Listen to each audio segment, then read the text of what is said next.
Donc nous sommes en présence de Madame Bresse, qui est professeure de comptabilité à l'IUT et également chef du département carrière juridique.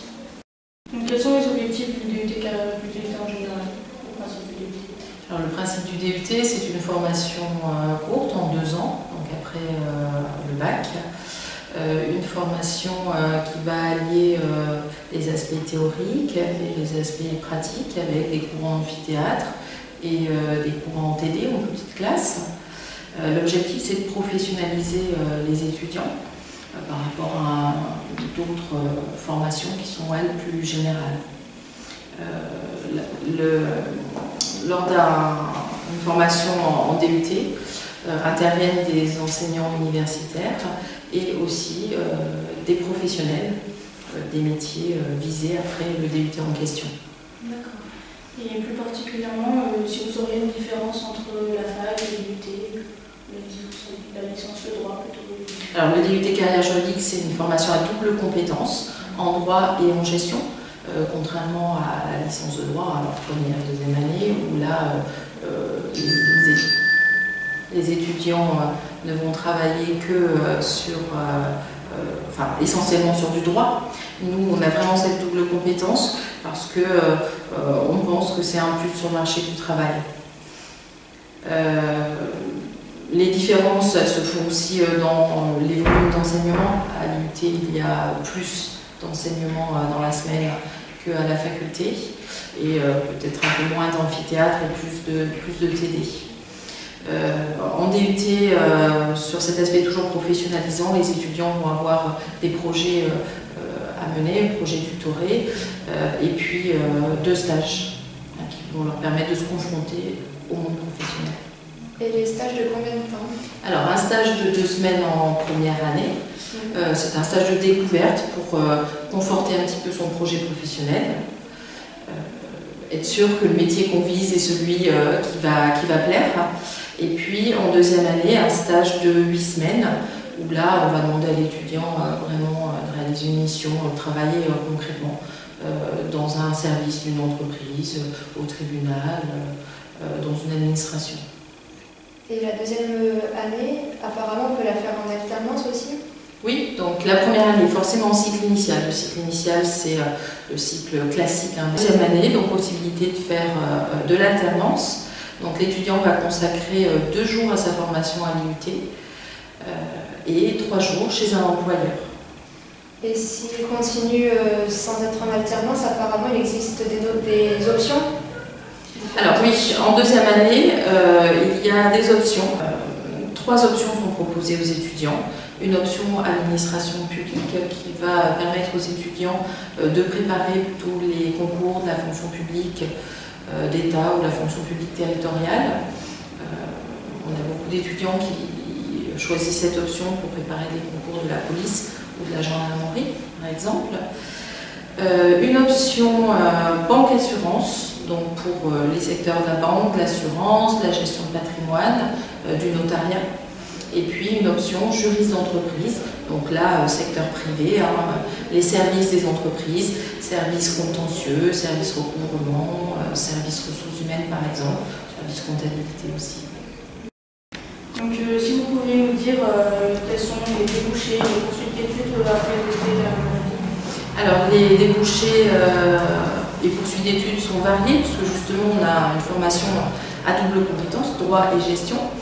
Donc on va avoir des étudiants qui vont plutôt s'orienter vers les métiers du droit, purement du droit.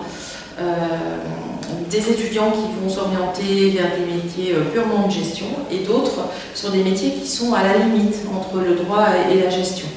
Alors les débouchés ils vont dépendre du fait que l'étudiant fasse ou non une poursuite d'études après le DUT. Alors les poursuites d'études normales et classiques après le DUT, ce sont les licences professionnelles. Il y a de nombreuses licences professionnelles, que ce soit dans ces métiers du droit, de la gestion ou les métiers qui sont à l'interface intermédiaire.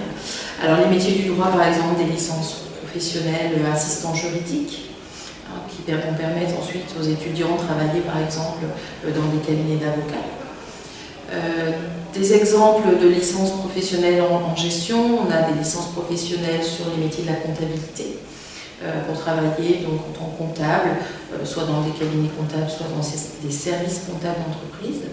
Et puis des exemples de métiers un petit peu sur ces deux domaines, des licences professionnelles en gestion des ressources humaines, gestion et puis droit aussi, droit du travail, droit social, des licences professionnelles en gestion de patrimoine aussi, ce sont des exemples.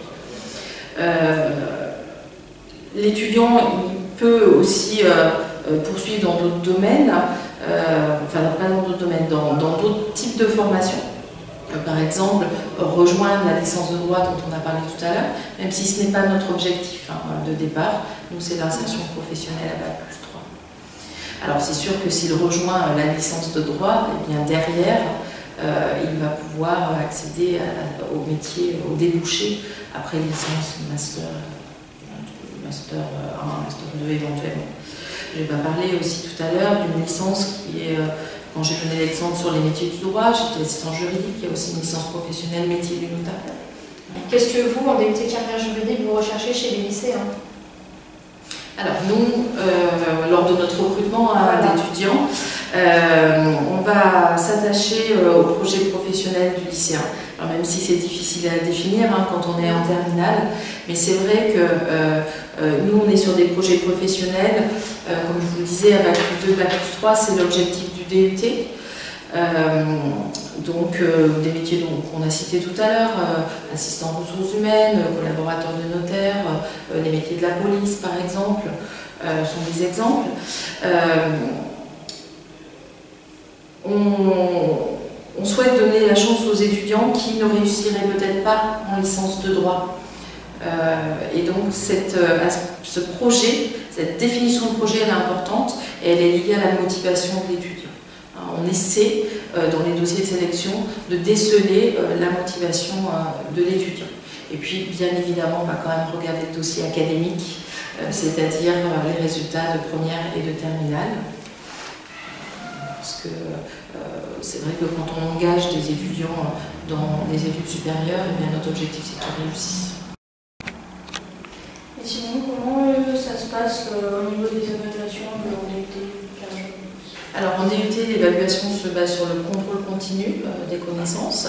Alors on est semestrialisé, donc en première année 12 semestres, en deuxième année aussi. Sur chaque semestre, l'étudiant va passer quelques devoirs au cours du semestre pour voir un petit peu où il en est, et un devoir final dans une semaine de devoirs bloqués à la fin du semestre. Et vous êtes aussi professeur de comptabilité, justement, en DUT carrière juridique. Donc, est-ce que vous pouvez nous en dire un peu plus sur votre matière? Oui, donc je suis enseignante de comptabilité en première année. Donc en première année, la comptabilité qu'on aborde avec les étudiants, c'est de la comptabilité générale. L'objectif, c'est de permettre à l'étudiant d'établir ce qu'on appelle des documents de synthèse en comptabilité, compte de résultats et bilan. Et retracer donc comptablement l'activité économique de l'entreprise. Alors on fonctionne avec un polycopier pour les aspects théoriques et puis on essaie de faire un maximum d'exercices en cours et on repart à zéro au début de l'année puisque les étudiants proviennent de bacs différents.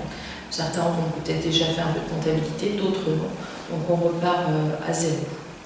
Eh bien, Madame Bress, merci beaucoup pour votre intervention et pour avoir répondu à nos questions. Merci à vous. Au revoir. Au revoir.